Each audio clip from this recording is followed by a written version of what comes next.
Hey, good morning, everyone. Hey, my name's Luke. Haven't been up here in a while, and one of the reasons for that, thanks. Let's just review what happened there. I said I haven't been up for a while.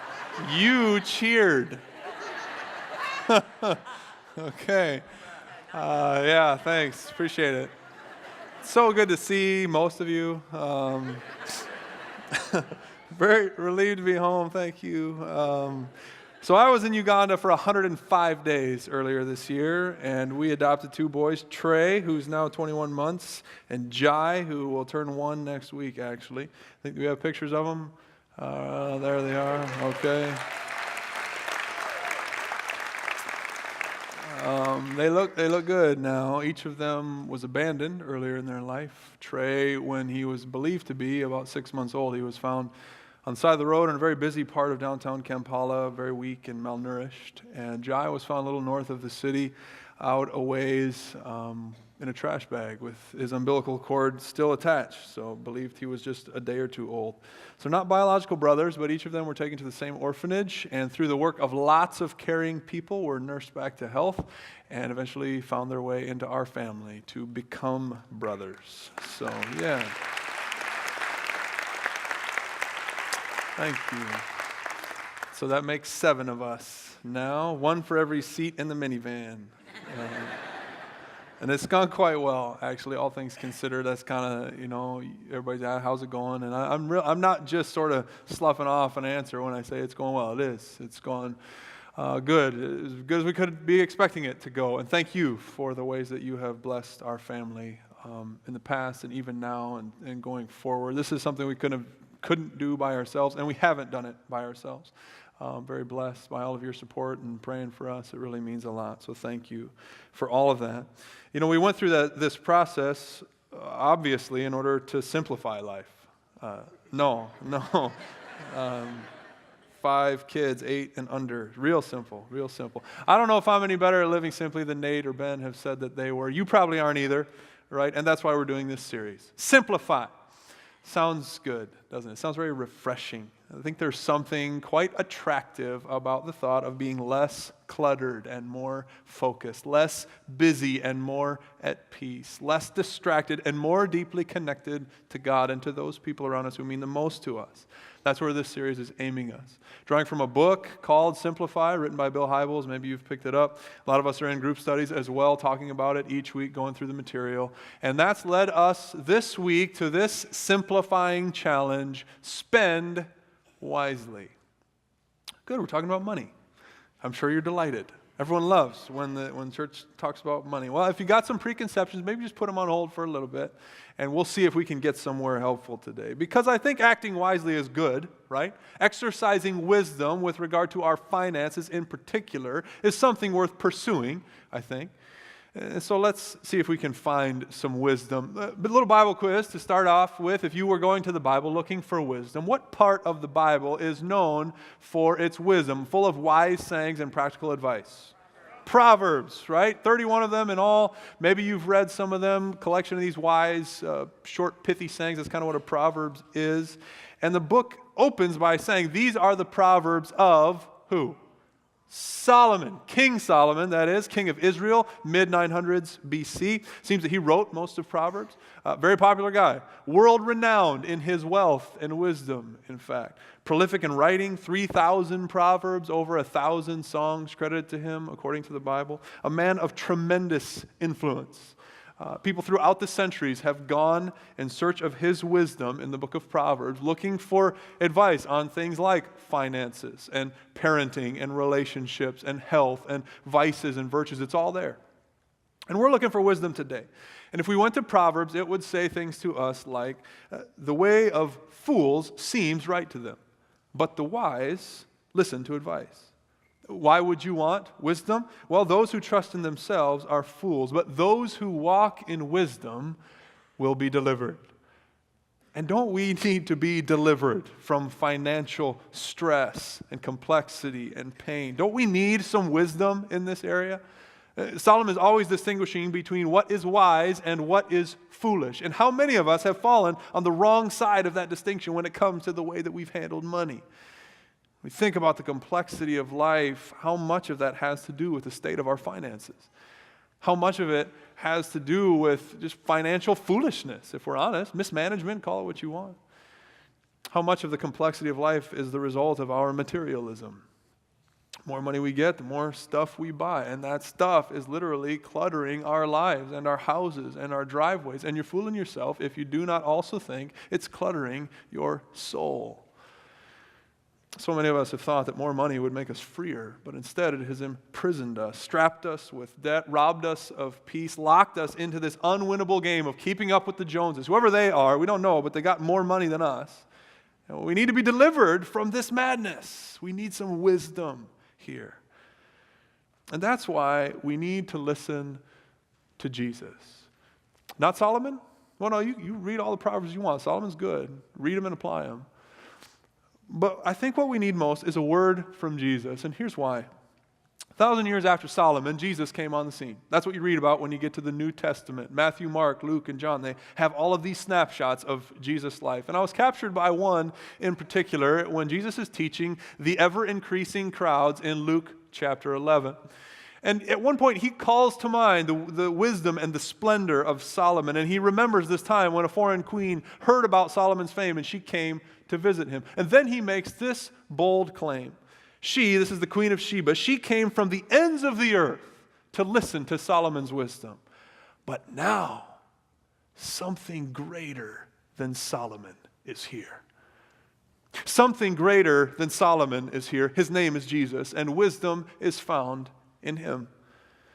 Sure, there is the way of fools, and that seems right sometimes, but the wise listen to advice. And Jesus has much advice to give on how to spend wisely. You could, of course, trust in yourself to figure it out, but those who walk in wisdom will be delivered. So if you want to be delivered from financial complexity and stress, it might be wise to listen to Jesus today. To help with that, if you got a Bible, go ahead and take it out or bring it up on your phone. Luke, the very next chapter, actually, Luke chapter 12. New Testament book, Matthew, Mark, Luke chapter 12. Verse 1 sets the scene there. It said, a crowd of many thousands had gathered, so much so they were trampling on each other. And then Jesus began to speak. I think we actually have a picture of Jesus when he started talking to all those people who were clamoring to see him. Yeah, he's kind of a big deal, all right? He didn't say it right there. He's not self-absorbed like Ron Burgundy. But everyone knew he's a big deal because he taught with authority. That spoke for itself. And a really interesting thing happens when he's teaching there in Luke chapter 12. There's a guy who recognizes, yeah, Jesus is a big deal, and he's got some clout. And so he presses himself up to the front of the crowd where Jesus can hear him, and he calls out, he says, hey, Jesus, teacher, would you tell my brother to divide the inheritance with me? See, things aren't shaken out quite fairly, at least in his eyes, when it comes to how the family wealth is being divided up. So Jesus, I was wondering if you could help me with this. Could you maybe wield some of your authority, throw your weight around a little bit with my brother so he'll give me what he owes me? Wouldn't be the last person to try to use Jesus in order to get money. Unfortunately, I think it might be a little too common for us to sort of approach God to kind of get money. Maybe we could use him to get money, like he's a talisman or a good luck charm that could be used to help us advance our financial status. Like we should probably follow some of his rules and behave nicely and maybe give a little bit to charity, and then maybe he'll throw his weight around a little bit and tip the universe to work out in our favor financially. Because, I deserve that after all. I'm owed that somehow. And this guy was owed something. At least he was convinced of that. Jesus, somebody owes me something. Will you do something so that I can get what's coming to me? And it's easy to see that attitude reflected in someone else. That sort of I'm put out and got a chip on my shoulder because I'm not getting what's mine approach to life. You can see that in other people. A little harder to recognize in yourself. I told you I spent 105 days in Uganda, and it was no picnic. Without question, the hardest thing I've ever done. Stretched us in every way. Everybody sort of has limits in all facets of life, physically, emotionally, financially, spiritually. We all have an idea of like where the line is, the point at which we just couldn't be pushed any further. Well, for me, in all of those ways, wherever that line was, it is now well beyond that point, which now I'm grateful for. And there's even a certain gratification in knowing that in spite of all of the waiting and the unknowns and the discomfort and the illness and the unfairness and the loneliness and the cost and the sheer ridiculousness of it, we made it. We made it. But before we made it, when we were in the midst of it, it wasn't pretty. And looking back, if I had to describe my attitude for most of those 15 weeks, from this perspective, I can see that most of that time I was feeling like I was owed something. Somebody owes me something. Because it shouldn't be this hard. It shouldn't take this long. It shouldn't demand this much. Systems shouldn't be this inefficient. I deserve an explanation for why things are the way that they are. I am uncomfortable. And after everything I have done to make sure this thing works out, I should not still be this uncomfortable. Jesus, don't you see what's going on here? You got to do something about this. Somebody needs to do something about this. At the least, I've got that coming to me. You ever seen those Snickers commercials? You're not you when you're hungry. They show like a whiny lady mouthing off and complaining until they give her a candy bar, and then she eats it and she turns back into the level-headed guy. You're not you when you're hungry. Grab a Snickers. You're not you when you feel like you're owed something. You're not you when you're not content. And I wasn't me when I was being pressed and stretched. God has been faithful to us that whole time, bringing us through that process and in time all the way through. And I was in the middle, I just didn't want to hear that. I wasn't hearing that. I was just angry about it all. It's like Danny Trejo before he ate the Snickers in the commercial and turned back into Marsha Brady. Marsha, you're a little hostile when you're hungry. Grab a Snickers. And I've noticed that I don't have to get pushed to those extremes in order to feel that way. Maybe you don't either. It can be about all different things. I feel put out when my kids aren't acting the way that they should. They owe me, after all that I've done for them. They should be behaving better. Or when my wife doesn't somehow read my mind and know that I expected her to do this and she didn't do it, and now she owes me because she's causing my discontentment in our relationship. You guys are able to pick up on sarcasm, right? Just to be clear. All right. Good.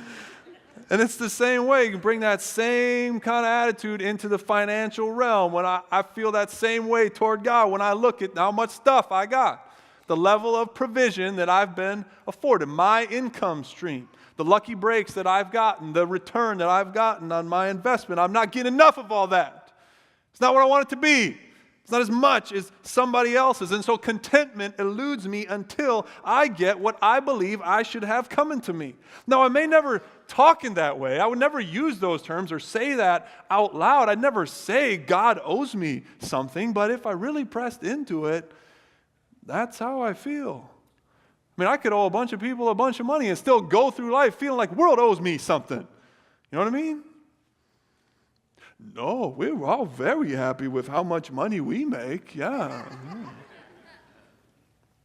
Well, if you ever do feel that way, and you bring that attitude to Jesus, he might say something to you like what he said in Luke chapter 12. He tells this opportunity seeker, I'm not going to take sides in this dispute over your family's estate. And then he turns to his disciples because he sees something in this guy. And he wants to make it a teachable moment. He said to his disciples, watch out. Be on your guard against all kinds of greed. For life does not consist in the abundance of possessions. Beware. You ever see one of those signs up? Beware. High voltage wires. Don't touch them or it'll be the last thing you touch. Beware. There is a dog behind this fence that will chew your leg off. Jesus is that kind of serious when he says, guard yourself against all kinds of greed, against clamoring for more than God's provision for you, hoarding things to yourself. Greed wants to have you, but don't let it fool you into thinking that life is all about accumulating more stuff. Be wise. It's not. And then he tells them a story. as he was often apt to do. He told them this parable. The ground of a certain rich man came back with an abundant harvest. But the man said to himself, well, what am I going to do? I have no room to store all of my crops. Oh, the perplexity of it all. I'm so rich, I don't have room for all my stuff. My wallet's too small for my 50s, and my diamond shoes are too tight. Oh, how hard life is. But you don't have to have diamond shoes in order to be burdened by the complexity that comes with having too much stuff, right? How are we going to solve that? Well, here's what this guy did. He said, here's what I'll do. I'll tear down my barns and build bigger ones, and that's where I'll store my surplus grain. Interesting, whose grain?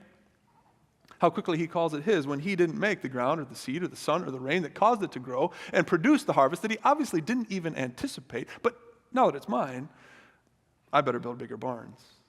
And I'll say to myself, now you've got plenty. Plenty of grain stored up for many years. Take it easy. Eat, drink, and be merry. Life will be so good then. Oh yeah, because then, I'll definitely have enough then. Oh, surely then I'll be content. And that sounds like wisdom to many of us. But why? If you read the chapters in the book, Simplify, you saw the stats about wealth as it relates to happiness.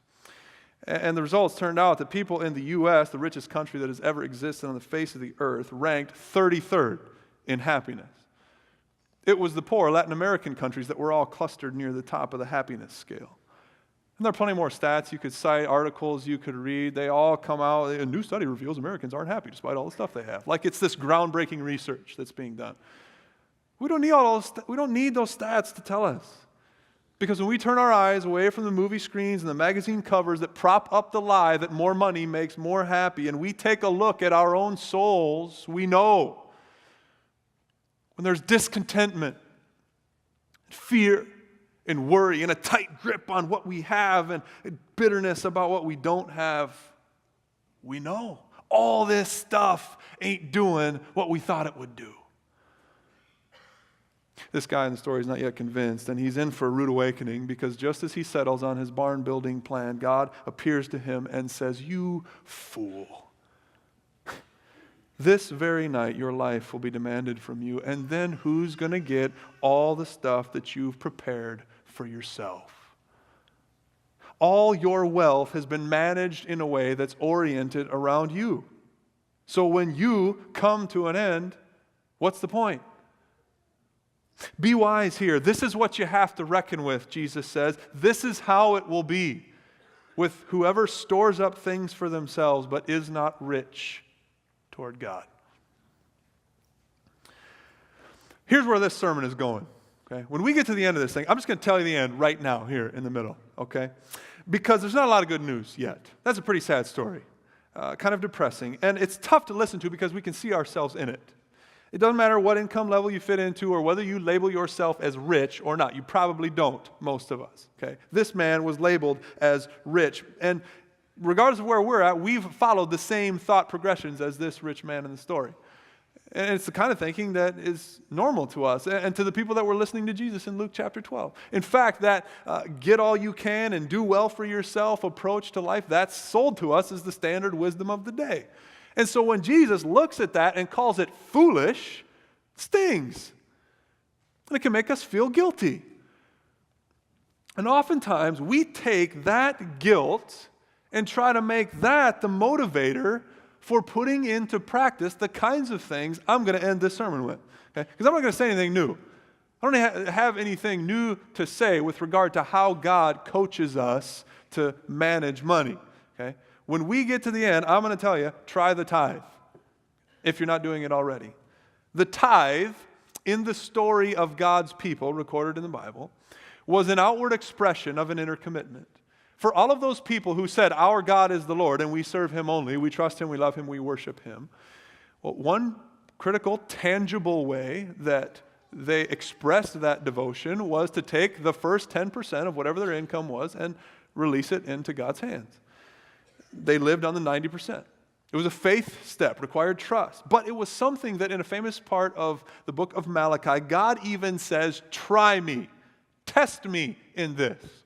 Offer the whole tithe and watch as I pour out blessings from heaven and supply your needs.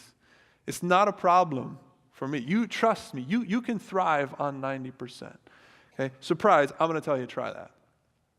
At the end, I'm going to tell you, live below your potential lifestyle for the good of others. Okay? Now, tithing is actually one way to do that, but I'm going even a little further here. Like the tithe, this applies to all of us, regardless of your income level. Your income, however big or small it is, affords you a certain kind of lifestyle. And what I'm going to tell you is to shoot lower.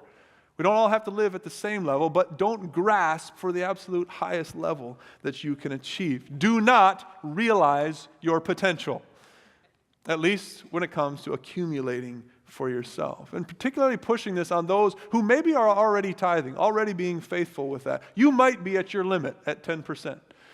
But just so you don't kind of, check a box and, I tithe and now I'm done thinking about it, it may also be true that 10% is a basement for you, and that there is more that you could put into play for God's purposes if you were willing to sacrifice the lifestyle that you could afford. Surprise, when we get to the end, I'm going to tell you, save money. Bill Hybels talks about this as paying yourself. Save for when the storms come, because they're going to come, so be wise. Hybels says 10%, which is not bad advice. So he would actually say live on 80. Tithe 10, save 10, live on 80.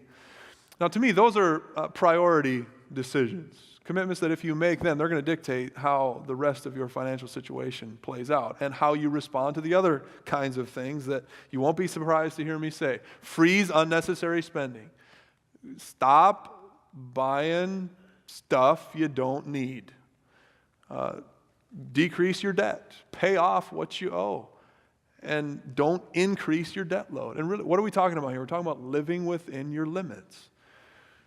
And then I'm going to say, devote your work life to God. Make Him Lord in that arena.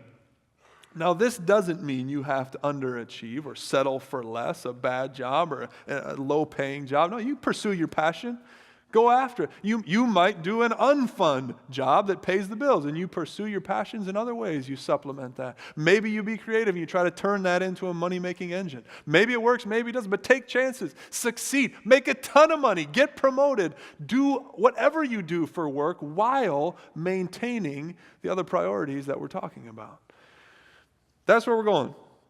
Those are the kind of things that I'm going to say at the end. And none of it's new, none of it's stuff that I made up. And none of it is worth doing because you feel guilty. Don't let some preacher shame you into giving to the church. Don't let some preacher shame you into buying the Dodge instead of the Mercedes. But before you go out and do any of that, listen to Jesus to discover the good news that is available to those who heed His wisdom. Jesus didn't tell the story about the rich fool in order to make us sad and guilty. He told it ultimately to set us free, to deliver us from the bonds that material wealth can so easily place on us. There is something so much better for you, which is why He says next, don't worry. Don't worry. I know this kind of stuff might scare you to talk about, but don't worry about your life. What you're going to eat, or about your body, what you're going to wear. For life is more than food, and the body more than clothes. We have lots of worries about our finances. We think it's going to run out. We won't have enough. We'll miss out on the best of life. We won't give the right opportunities to our kids. We have lots of worries, but Jesus, let me free you from that. And He says, get this, look at the ravens. And I don't know, with this group, I'm not sure that works. Don't worry, look at the ravens. I'm not sure you're buying that, but that's what He says. The ravens don't sow or reap. They don't have a storeroom or barn. In fact, they're pretty lackluster. But God feeds them. And how much more valuable are you than birds? Worrying doesn't extend your life. Look at the wildflowers. See how they grow. They don't labor or spin. Yet I tell you, not even Solomon in all of his splendor was clothed like one of these. If that's how God cares for the grass of the field, which is here today and tomorrow is thrown into the fire, how much more will he also clothe you, you of little faith? And don't set your heart on what you're going to eat or drink. The rest of the world runs and worries about all of those things, and your Father knows that you need it. But seek first his kingdom, and all of those other things will be given to you as well. And then he says again, don't be afraid. Don't be afraid, little flock, for your Father is pleased to give you the kingdom. Regardless of what happens with your family estate, your heavenly Father is pleased to enrich you with the goodness of the kingdom. So you can be open-handed with your material stuff. You can do things like sell your possessions and give to the poor. Provide money bags for yourself that won't wear out, a treasure in heaven. It won't fail. No thief can steal it, no moth can destroy it, for where your treasure is, there your heart will be also. And that is why I actually love preaching about money. Because what you do with money is so bound up and intertwined with the commitment of your heart. You can say whatever you want about giving your heart to Jesus, but your bank statements reveal where your heart actually is. They tell the story of where your allegiance lies, of what you're doing with the best of what God gave you. And so, when a person is convinced of the wisdom of the Lord Jesus Christ, and when they are assured of their value in the eyes of their Heavenly Father, and they're inspired by His promises to not only supply their needs, but also bless them in a way that cannot be counted, when all of that leads a person to say, I'm going to tithe, well, then we know that they are growing by leaps and bounds in their relationship with Christ. Where they put their treasure, their heart will truly reside. Faith is growing. It's being made stronger in a way that few other practices can produce. When a couple downsizes, when a person buys less car than they can afford, when a student gives away their birthday money, all so that they can be more generous to God's purposes in the world, those financial decisions have so much to do with their spiritual life, which can't be compartmentalized off from their financial life or any other part of life. The more of their treasure they release, the more their trust in God is increased. And the same is true of their joy. When people grow in generosity, they grow in freedom. Their fears are put in perspective. They walk a path that's leading away from the dangers of materialism and greed and toward true joy. And the farther they go down that path, the more stories they have to tell of God's provision, God coming through, of work being done in God's name. It's this journey of discovering that God is who He says He is. He keeps His promises to bless those who are open-handed with their stuff and who bless others. Now, the blessings that come back, they may or may not be financial, but regardless, they enrich your life. And this journey, this enrichment begins when we are rich toward God. That's the only way to get on this path. That's the only way to have those stories to tell. That's why we got to talk about money. A person releases their treasure to God, and all of a sudden they find their heart all bound up with God's purposes and God's will for the world, and it changes lives, not least of which their own. They become who they were created to be. We weren't made to live clutching on to our stuff. But just as God has freely given to us, He calls us to do likewise, promising that if we join Him in that, guess what? He'll keep supplying more, and we won't lack what we need. He cares for the birds. He'll care for us. And neither will we lack contentment or gratitude. Are those things missing in your life? Perhaps it's because you're not yet convinced that it's all God's stuff anyway. Psalm 24:1 makes the bold declaration, the earth is the Lord's and everything in it. All we have comes from God. Maybe you have not heeded Jesus' warning to watch out for greed, and it has duped you into believing that you don't have enough. You ought to have more. You're owed that, after all. Hard as you work, as lucky as other people around you seem to be, when's your lucky break coming? You scrape for everything you have, never having enough. God, your heavenly Father, is pleased to give you the kingdom. You're not you when you're ungrateful. You're not you when you're not content. And that's why we can't afford not to talk about money. The church would be robbing people not to share that wisdom with anybody who would listen. The impetus for giving to the church is not some guilt-inducing plea to fatten the church's coffers. No, the encouragement for all of us to trust God in this very practical and very profound thing is about inviting us into the blessing of God. Giving enriches us. I know it sounds like foolish logic, but Jesus says, no. That's the wisdom that will set you free. It leads to joy and contentment and gratitude. If you want a simple life, then stop chasing after so many things. Simplify your devotion.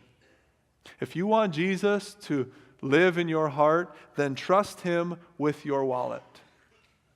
Align those things. Seek first the kingdom of God. That's how you simplify. And when you seek first the kingdom, enjoying all the blessings that come with that, you tithe. Take the first 10% of your income and you release it to God's kingdom purposes through the church. I know so many people, so many of us sitting right here who have a story to tell about this, and it might go something like this. I was really hesitant to do that. I just didn't know how all the numbers would work out if I really did that. But then you tried it, and you still don't know how all the numbers are going to work out, but they do. And you're part of something bigger than yourself when you see God's work being done in the world, and you have a story to tell about God's faithfulness, and now you will never not tithe. For the rest of us, at what point do you listen to the God who says, try me, test me in this, and see if I will not bless you? When you seek first the kingdom, you choose to live below your potential lifestyle for the good of others. Just like Jesus. The Bible talks about Jesus who was rich, but for our sakes became poor. In the same way, God calls us to voluntarily be poorer than we could otherwise be in order to share with others. Jesus says very practically, don't be afraid. I'm going to take care of you. Don't worry about doing something like selling your stuff and giving to the poor. That is exactly the kind of thing that is at the heart of God's kingdom.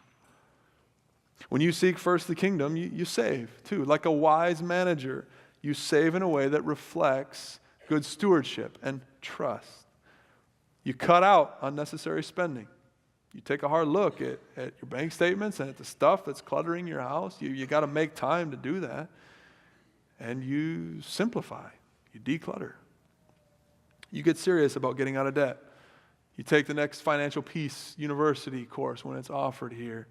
And the contentment taking root in you means you don't go deeper into debt. And when you seek first the kingdom, you make God Lord of your work. You thank Him for the gifts that He's given you, the abilities that you have to work, and you use those to the best of your ability, being then grateful for and faithful with whatever provision comes to you as a result of those efforts. That's how you spend wisely what God has given you. There may be another way that seems right, but the wise listen to Jesus, and those who walk in His wisdom will be delivered. Let's pray together. God, we do thank You for Your wisdom. that you share it with us and do not keep it hidden. Give us ears to hear what you're trying to say to us today in the midst of a topic that is probably hard to talk about for all of us, something that strikes us at the core of our being. And I guess that's the way it ought to be. You said where our treasure is, there our heart will be also. Help us to put our treasure and our heart invested in the right things, things that are in line with your kingdom. So whatever we need to sort out with you, give us the ability to do that. The practical things like time and conversations that we need to have with our family, our spouses, adjustments that we might need to make, all of those practical decisions that flow out of our commitment to you. And then we want to live in your blessing.